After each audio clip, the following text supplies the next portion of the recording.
Ituro mo sila sa ano. Ito nga pala yung garden namin. Garden namin. Nagkasulaan.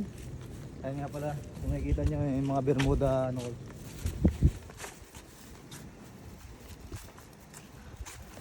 Ayan, ito, kakapagawa ko lang ito. Ang nagastos nga pala namin sa mga ilaw-ilaw na to is 2 million pesos. 2 million pesos talaga. Tambay-tambay lang.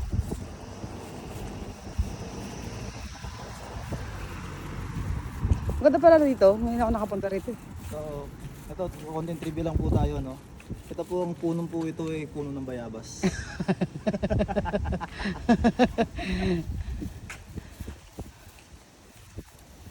Oh, shoutout ka kay Lorinet. Sa mga pinsan mo sa Pinas. Nakalive ba yan? Hindi.